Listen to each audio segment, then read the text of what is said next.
Hi everyone, কেমন আছো সবাই? আশা করি ভালো আছো। টিএস ম্যাথ ক্লাসে সবাইকে স্বাগতম। আমি আজকে আলোচনা করব লিনিয়ার প্রোগ্রামিংয়ের 6 এ দ্বৈত আকার। চলো দেখা যাক।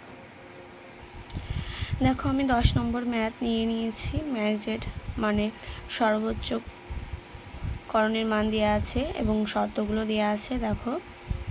দেখলে বুঝতে পারবে। এখন দেখো, আমাদের প্রথমে এটাকে আদর্শ বা প্রমিত আকারে নিতে হবে, তারপরে ডুয়াল ফর্মে যেতে হবে। দেখো, আমাদের যদি আমরা আগেই করেছি আদর্শ আকারের ক্ষেত্রে যদি আমাদের লেস ইকুয়াল 0 থাকে তাহলে এর পরিবর্তে লেখা যায় -x'2। দেখো, এটা লিখেছি। আর দেখো, এই যে চিহ্ন নিরপেক্ষ x3 চিহ্ন নিরপেক্ষ, তাই এখানে এটাকে লেখা যায় x'3 - x'3।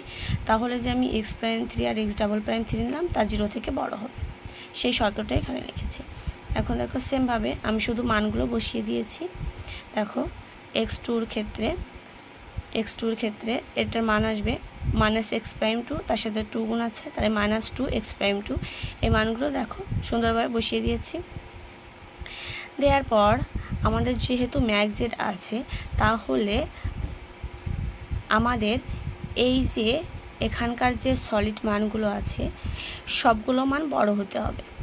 মানে ম্যাথজেড থাকলে আমাদের এই যে বির মানগুলো বড় হবে, আর এই চিহ্নগুলো সব হবে লেস ইকুয়াল। কিন্তু আমাদের সব চিহ্ন লেস ইকুয়াল না, এখানে ইকুয়াল আছে। তো আমরা ইকুয়ালটা ভেঙে লিখতে পারি। দেখো, গ্রেটার ইকুয়াল, লেস ইকুয়াল, এই সমান সমানের জন্য দুইটা লেখা যায়, মানে সমান চিহ্নের জন্য দুইটা লেখা যায়। সেমভাবে দেখো, আমি তাই লিখেছি, মানটা বসিয়ে দিয়েছি। দেখো, মানটা বসিয়ে দিয়েছি, আর দেখো লেস ইকুয়াল লিখছি, আর একবার গ্রেটার ইকুয়াল লিখছি। দেখো, এটার পরিবর্তে লেখার পর সেমভাবে এখন দেখো, আমি তো বলেইছি যে আমাদের সবগুলো চিহ্ন হবে লেস ইকুয়াল। তা দেখো, এই দুইটা আছে হচ্ছে গ্রেটার ইকুয়াল, তাহলে এই দুইটা আমাদের লেস ইকুয়াল বানাইতে হবে। লেস ইকুয়াল বানাইতে যদি আমি উভয় পাশে মাইনাস দ্বারা গুণ করি তাহলে লেস ইকুয়াল হবে। দেখো, আমি সেই কাজটা এখানে করেছি। দেখো, আমি -1 দ্বারা এটার গুণ করেছি, গুণ করলে এটা ঘুরে গেছে, লেস ইকুয়াল হয়ে গেছে। এটারও -1 দ্বারা গুণ করে লেস ইকুয়াল হয়ে গেছে।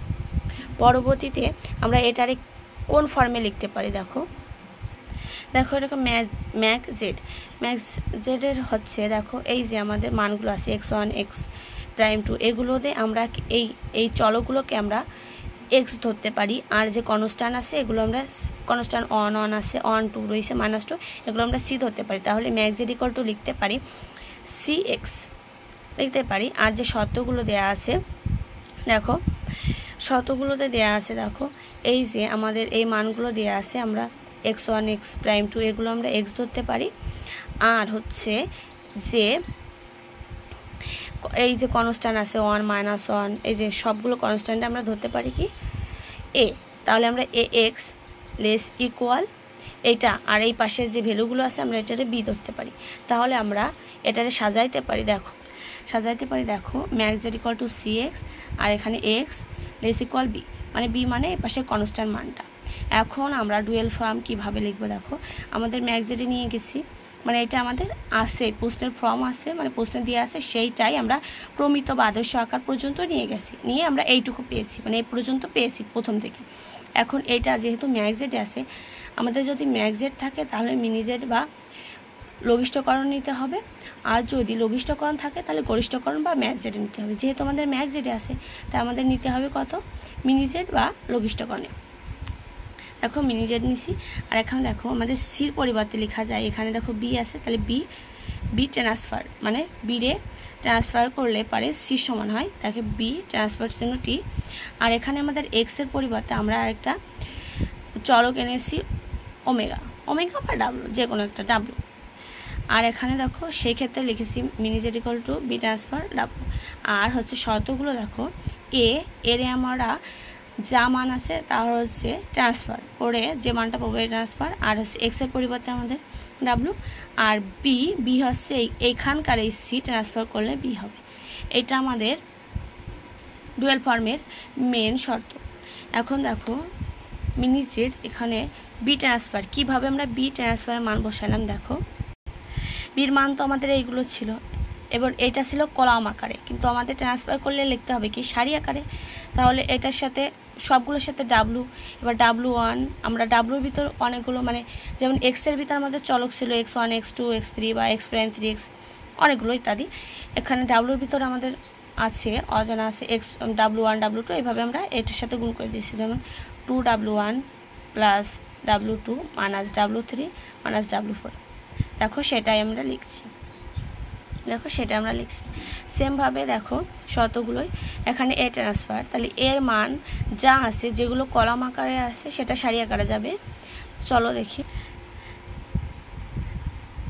দেখো আমাদের এর মানটা আছে কিভাবে, দেখো এই কলাম আকারে, তাহলে এইটা প্রথম কলামটা আমরা সারি আকারে লিখবো। তাই লিখবো প্রথমে এটারে লিখবো সারি আকারে, প্রথমে লিখবো W1 plus W2 minus W3 minus W4, প্রথম কলাম হয়ে গেল। দ্বিতীয় কলামে লিখবো দেখো W1 W2 minus W3 W4, মানে এটা আবার দ্বিতীয় কলামটা সারি আকারে লিখবো, তৃতীয় কলামটা আবার সারি আকারে লিখবো, চতুর্থ কলামটাও সারি আকারে লিখবো। আর দেখো লেখার পরে আমাদের চিহ্ন চেঞ্জ হবে, গেটার ইকুয়াল হয়ে গেছে। আর ট্রান্সফার সি মানে কি, সি যে মান এইটা ছিল, সির মান এইটা ছিল না, তাহলে এই অন এখানে -2 এইটা যাবে আমাদের এইখানে।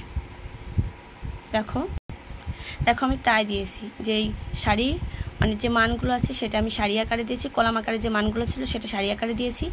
আর এই যে সির যে মানগুলো ছিল সেটা আমরা বিতে বসিয়েছি। সির মান ছিল আমাদের সারি আকারে, কিন্তু আমরা লিখেছি কলাম আকারে। এইভাবেই আমাদের হচ্ছে ডুয়াল ফর্মে নেওয়া যায়।